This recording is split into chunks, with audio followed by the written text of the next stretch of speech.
तो हेलो दोस्तों, स्वागत है आपका मेरी एक और नई वीडियो में। लास्ट वीडियो हमने देखा था सिंथेटिक फाइबर्स एंड प्लास्टिक का पार्ट 1। इस वीडियो ये है पार्ट 2। चलिए रीड करते हैं। PET bracket in polyethylene terephthalate is a very familiar form of polyester. It is used for making bottles, utensils, films, wires and many other useful products. तो यहाँ जो पेट है यानी कि पॉलीएथिलीन टेरिफिथलेट, यानी कि ये इसकी शॉर्ट फॉर्म है पेट। ओके, तो ये इसकी शॉर्ट फॉर्म है, तो इसे हम पेट ही बोलेंगे अभी।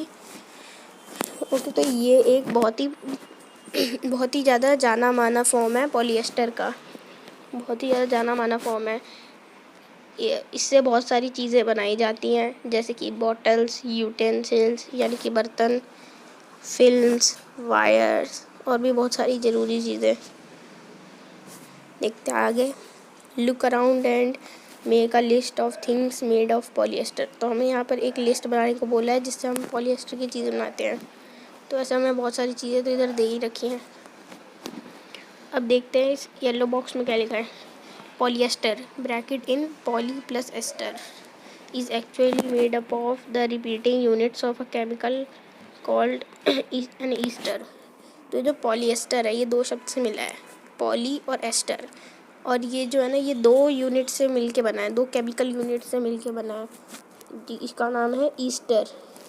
Esters are the chemicals which give fruits their smell. और ये जो ईस्टर है ना, ये फ्रूट्स को उनकी स्मेल देता है। जैसे कि आम बहुत ज़्यादा खुशबूदार होता है और मीठा होता है, ये उसको खुशबू देता है फलों को।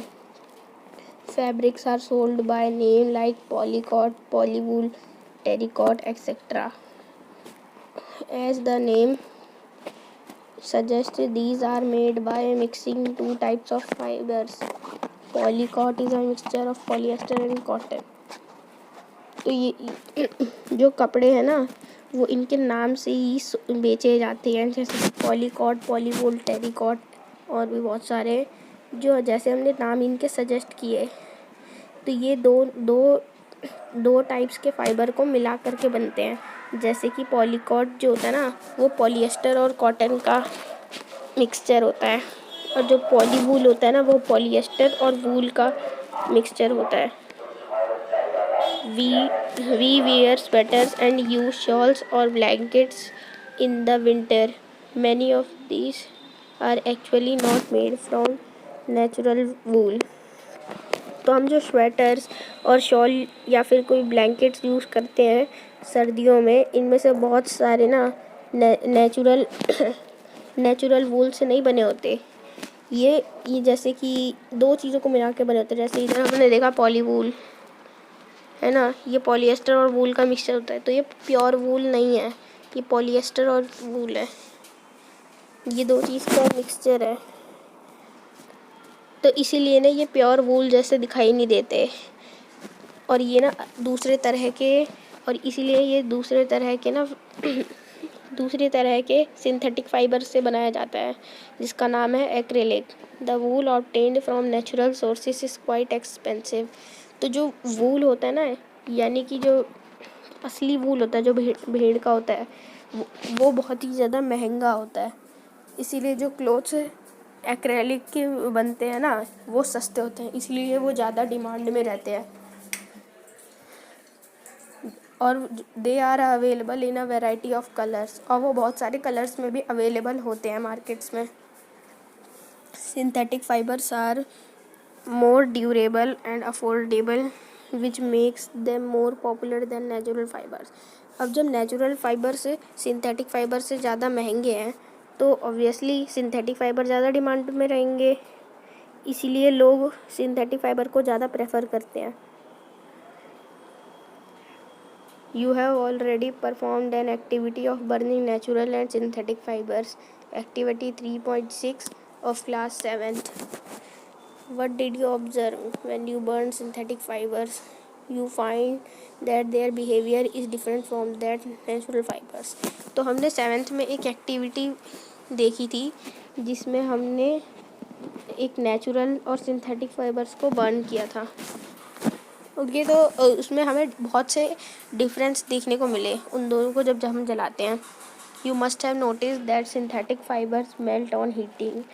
This is actually a disadvantage of synthetic fibers. जो सिंथेटिक फाइबर होता है, यानी कि जो मैनमेड फाइबर है, जो इंसानों के द्वारा बनाया गया है, वो जल्दी जल्दी मेल्ट होने लगता है, यानी कि पिघलने लग जाता है. This is actually a disadvantage of synthetic fibre. और ये सिंथेटिक फाइबर का एक डिसएडवांटेज है, और इसी से कपड़ों में आग भी पकड़ सकता है. और ये अगर मान लो जैसे हम घर में बैठे हैं, बहुत मान लो जैसे छत पे ही बैठे हैं, तो ये अगर कपड़ों में आग लगने लग गई तो पूरा घर भी जल सकता है ना. इसीलिए यहाँ पर वर्ड यूज हुआ है disastrous. The fabric melts and sticks to the body of the person wearing it. और ये मेल्ट होने लग जाते हैं, जैसे मैंने कपड़े पहन रखे सिंथेटिक फाइबर के. ओके, तो ये फिर अगर ये ज़्यादा गर्मी से अगर मेल्ट होने लगेगा तो मेरी बॉडी पे टच होगा ना, तो उससे हम जल भी सकते हैं, या फिर हमारी स्किन पे कोई बुरा इफ़ेक्ट भी पड़ सकता है. We should therefore not wear synthetic clothes while working in the kitchen और इन अ लेबोरेटरी. इसीलिए ना हम कभी भी जब किचन में या फिर लेबोरेटरी में होते हैं ना, तब हम कभी भी सिंथेटिक फाइबर के कपड़े नहीं पहनते. All the synthetic fibres are prepared by a number of processes using raw materials of petroleum origin called petrochemicals. तो जो सारे सिंथेटिक फाइबर्स हैं ना, ये बहुत सारी प्रोसेसेस से बनाए जाते हैं, और बहुत सारे रॉ मटेरियल्स यूज़ होते हैं, और इसी को हम कहते हैं petrochemical. Characteristics of synthetic fibre, चलिए अब ये भी देख लेते हैं. Imagine that it is a rainy day. What kind of umbrella would you use and why? Synthetic fibre possesses unique characteristic which make them popular dress material. तो जैसे इधर हमें एक बात बताई गई है कि जैसे एक रेनी डे है, बारिश हो रही है बहुत, और हमारे पास अम्ब्रेला है, तो हम वो कैसा अम्ब्रेला यूज़ करना पसंद करेंगे. तो अभी देखते हैं आगे. Synthetic fibres possesses unique characteristic which make them popular dress material. They dried up quickly and durable, less expensive. तो यहाँ पर हमें सिंथेटिक फाइबर का बताया गया है कि सिंथेटिक फाइबर जो होते हैं ना, उनमें बहुत सारे कैरेक्टरिस्टिक्स होते हैं, वो इसीलिए ना वो बहुत ही ज़्यादा पॉपुलर ड्रेस मटेरियल है. ये जल्दी सूख जाते हैं, और ये बहुत ज़्यादा ड्यूरेबल भी हैं, और एक्सपेंसिव भी नहीं है, ज़्यादा महंगे भी नहीं है, और रेडिली अवेलेबल होते हैं. अब हर जगह अवेलेबल ही होते हैं. एंड ईजी टू मेंटेन, इन्हें मेंटेन करना ईजी है. Perform the following activity and learn for your self. तो अभी एक्टिविटी को नोट करेंगे. Do synthetic fibres soak less more water than the natural fibres? Do they take less more time to dry? जो synthetic fabrics होते हैं वो क्या है, कम या फिर ज़्यादा पानी सोक करते हैं, और जो नेचुरल फैब्रिक्स के मुकाबले क्या ये इन दोनों में हमें कंपैरिजन करने को बताया है. What does this activity tell you about the characteristics of the synthetic fibers? ये तो ऐसे ही है. अभी देखते हैं next topic, plastic. Next topic है हमारा plastic. You must be familiar with many plastics articles used every day. Make a list of such items and their uses. हमने बहुत सारे प्लास्टिक्स देखे हैं, हमें उनकी एक लिस्ट तैयार करनी है और उनके यूजेस देखने हैं. प्लास्टिक जो है ना, वो बहुत से पॉलीमर से बना होता है जो सिंथेटिक फाइबर के होते हैं. All plastics do not have the same type of arrangement of units. पर जो प्लास्टिक में भी ना बहुत अलग अलग वेराइटी होती है, इसलिए उनकी जो अरेंजमेंट है ना वो अलग अलग यूनिट से होते हैं. In some it is linear, various in other it is crossed link. Okay, तो ये देखो यहाँ पे हमें बताया गया है कि कुछ जो होते हैं वो लीनियर होते हैं, कुछ होते हैं जो क्रॉस लिंक होते हैं. ये हमें यहाँ पे बताया है. ये देखिए, ये लीनियर और क्रॉस लिंक का बताया है. के तो देखते हैं आगे। Plastic articles are available in all possible shapes and size as you can see in figure 3.7। तो प्लास्टिक जो होता है ना वो हमें हर शेप में मिल सकता है, जैसे कि हमने इधर देखा है प्लास्टिक की कुर्सी, प्लास्टिक की बाल्टी, प्लास्टिक का गिलास और ये टॉय। और ये हर साइजेस में भी अवेलेबल है। Have you ever wondered how this is possible? The fact is that plastic is easily moldable. That is, it can be shaped in any form. तो अब ये होता कैसे है? जो प्लास्टिक है ना वो बहुत ही ज़्यादा मोल्डेबल होता है। वो किसी भी शेप को फॉर्म कर सकता है। प्लास्टिक ना प्लास्टिक रिसाइकल्ड भी हो सकता है, रीयूज भी हो सकता है, कलर्ड भी हो सकता है, मेल्टेड भी हो सकता है, यानी कि पिघल भी सकता है ज़्यादा गर्मी में। और इससे इसकी हम शीट्स भी बना सकते हैं, जैसे कि एलुमिनियम फॉइल होती है ना वैसे। और मेड इनटू वायर, सो इससे वायर में भी कन्वर्ट कर सकते हैं। पॉलीथीन, अब यहाँ पे हमें एक और चीज़ बताइए। पॉलीथीन, इससे तो सब लोग वाकिफ़ होंगे। पॉलीथीन 2 शब्द से बना है, पॉली और इथीन। और ये भी एक प्लास्टिक का एग्जाम्पल है। और ये ना पॉली बैग्स को बनाने के लिए यूज़ होता है polythene. Now try to bend a piece of plastic yourself. Can all plastics articles be bent easily? क्या हम अगर किसी प्लास्टिक को खुद से बेंट करने की कोशिश करेंगे तो क्या हो जाएगा? वो सारे प्लास्टिक हो जाएंगे। अगर हम मैनुअली करेंगे तो शायद से कुछ प्लास्टिक ऐसा हो जो मजबूत हो और वो ना बेंट हो, ऐसा हो सकता है। लेकिन अगर ज़्यादा फोर्स से करेंगे तो वो भी बेंट हो जाएगा, जैसे कि मशीन के हेल्प से। You will observe that some plastic articles can bend easily while some break when forced to bend. अब देखो, जैसे कि कुछ में हम करते हैं तो वो बेंड हो जाते हैं इजीली, लेकिन कुछ जो होता है वो टूट जाते हैं। When we add hot water to a plastic bottle, it gets deformed. Such plastic which get deformed easily on heating and can be bent easily are known as thermoplastics. अब जब हम कभी भी किसी भी प्लास्टिक की बोतल में जब हम गर्म पानी डालते हैं तो वो हल्की हल्की मेल्ट होने लग जाती है और उसमें से एक स्मेल भी आने लगती है जो कि बहुत बेकार होती है, और वो इजीली बेंट भी हो सकती है। तो उस तरह के जो प्लास्टिक होते हैं ना उनको हम कहते हैं thermoplastics. Polythene and PVC are some of the examples of thermoplastics. और जो पॉलीथीन है, जैसे कि जो पॉली बैग्स होते हैं ना जिसे हम यूज़ करते हैं वो, और ये पीवीसी जो है ना ये इसके एग्जांपल्स हैं। These are used for manufacturing toys, combs and various types of containers.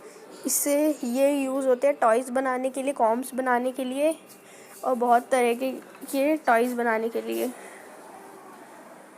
ये तो देखते हैं आगे। और कंटेनर्स भी बनते हैं।